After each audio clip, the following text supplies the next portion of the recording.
असताना आपलं शहर धाराशिव शहर एवढं मोठं शहर आहे. आज लहान लेकरांना माझ्या माता भगिनीला कुठल्या लेकराला जर म्हणला गार्डनला जायचं तर एकतरी गार्डन आहे का? आपल्या शहरात जिजामाता उद्यान होतं, समतानगरमध्ये छत्रपती संभाजी महाराज उद्यान होतं. महाविकास आघाडी सरकार असताना आपण त्या उद्यानासाठी जवळपास या 3 उद्यानाला मिळून 7 कोटी रुपये मंजूर केले होते. कशासाठी केले होते आम्ही मंजूर? मी असेल, खासदार साहेबांनी असेल, आपले पक्षप्रमुख उद्धवजी ठाकरे साहेबांनी. आपल्या एवढ्या मोठ्या शहरातील लहान लेकरांना काहीतरी विरंगुळा म्हणून कुठेतरी जाण्यासाठी एखादं उद्यान असावं, 7 कोटी रुपये मंजूर केले होते. विकासाच्या गप्पा मारणाऱ्या लोकांनी एवढ्याच प्रश्नाचं उत्तर द्यायचं की त्या उद्यानाच्या कामाला स्थगिती का दिली आणि मग विकासावर बोलायचं. आजपर्यंत कोर्टात गेलो, मी संभाजीनगरच्या उच्च न्यायालयात गेलो, तिथून सगळ्या याचिका मुंबई उच्च न्यायालयात वर्ग झाल्या. उच्च न्यायालयानं आदेश देऊन सुद्धा, हायकोर्टानं सांगून सुद्धा या भाजप शिंदे सरकारनं याची स्थगिती उठवली नाही. ह्याचं उत्तर धाराशिवकरांना तुम्ही देणं गरजेचं आहे.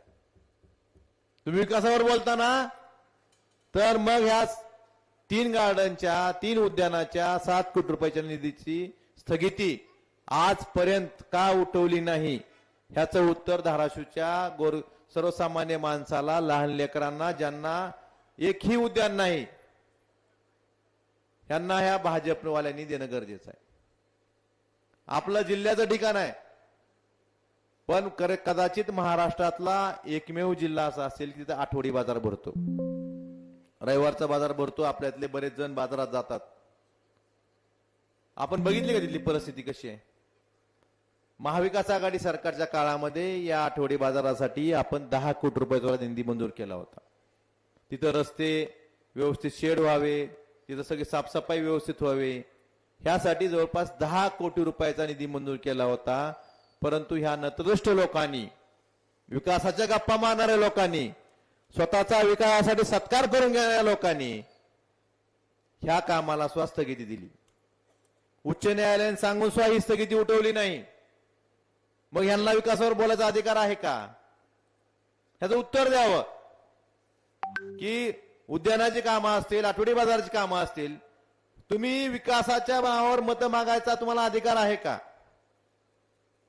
शहरातल्या रस्त्याची अवस्था सगळ्यांनाच माहित आहे. रस्त्याची दुरावस्था झाली. 20 महिन्यापूर्वी या शहरातल्या रस्त्यासाठी 140 कोटी रुपयाचा निधी मंजूर होतो. 90 दिवसात त्याची वर्क ऑर्डर होऊन ती कामं चालू होऊन 18 महिन्यात कामं पूर्ण होणे अपेक्षित असताना 20 महिने झालं. या नगरपालिकेवर प्रशासक आहे. 20 महिने झालं ह्या प्रशासकाला हाताशी धरून, प्रशासकावर दबाव टाकून फक्त आपल्या जवळच्या माणसाला टेंडर मिळावं ह्या हेतूनं त्याला 20 महिने झालं ही निविदा पूर्ण होऊ दिली नाही. अजूनही टेंडर वर्क ऑर्डर दिलेली नाही, अजूनही स्थगितीतच आहे.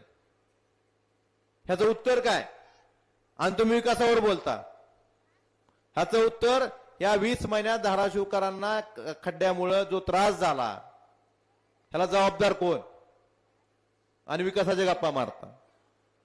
आपल्याला शहराला एक स्टेडियम आहे, स्टेडियमवर सिंथेटिक ट्रॅक मंजूर झाला, त्याचं 10-11 कोटी टेंडर निघालं, त्यालाही ह्यांच्या माणसाला टेंडर मिळालं नाही, तेही टेंडर कॅन्सल. आणि विकासाच्या गप्पा मारते. आपण एक स्टेडियम कमी पडते म्हणून तालुका क्रीडा संकुल एक शहरात आणलं, जे तालुक्यात असतं ते. आपण एमआयडीसी तिथली जागा बघितली. महाविकास आघाडी सरकारच्या काळामध्ये एमआयडीसी मधला ओपन स्पेस तालुका क्रीडा संकुलसाठी मंजूर झाला. यांचं सरकार सांगून ही स्थगिती उठवली नाही, त्यालाही स्थगिती दिली. मग यांना विकासावर बोलायचं, फक्त स्थगितीचं राजकारण करायचं आणि गप्पा विकासाच्या मारायच्या. त्यांना अधिकार आहे का? आता मी परवा बघितलं कुठंतरी 24 तास नळाला पाणी, हे तर 2009 ला ऐकलं पत्नी आहेत सोमनाथ डिजिटल तवावी लागले होते 24 तास. विषय असू द्या, म्हणजे 24 तास नागरिकांच्या हिताचा कुठलाही विषय असू द्या, शिवसेनेचा आश्वासन द्यायची, त्या ठिकाणी खोटं बोलायचं, आपले बापूसाहेब वेळ मारून न्यायची आणि मतं मिळवायची, जाती धर्माधर्मात भेद निर्माण करून मतं मिळवायची, अशा नतदष्ट लोकांच्या विकासाचे मारेकरी जे आहेत, विकास अडवायचा, मग ऐकलं होतं आपण आडवा आणि जिरवा, यांचं एकच धोरण आहे, विकास अडवा आणि पैसा जिरवा. मग अशा लोकांच्या आपण पाठीशी राहणार आहात का, ह्याचा विचार केला पाहिजे. बापू सारखा एक सर्वसामान्य शिवसैनिक जर ह्या प्रभागात 6,49,00,000 कामं पाठपुरावा करून नगरसेवक नसताना मंजूर करून घेऊन कामं करू शकत असेल, तर मला विचारायचंय, अशा माणसाला आपण नगरसेवक म्हणून संधी दिली तर हा आपल्या प्रभागाचा विकास करू शकेल का नाही. त्यामुळे अशा कामाच्या माणसाच्या पाठीशी राहणं आपण गरजेचं आहे असं मला वाटतं.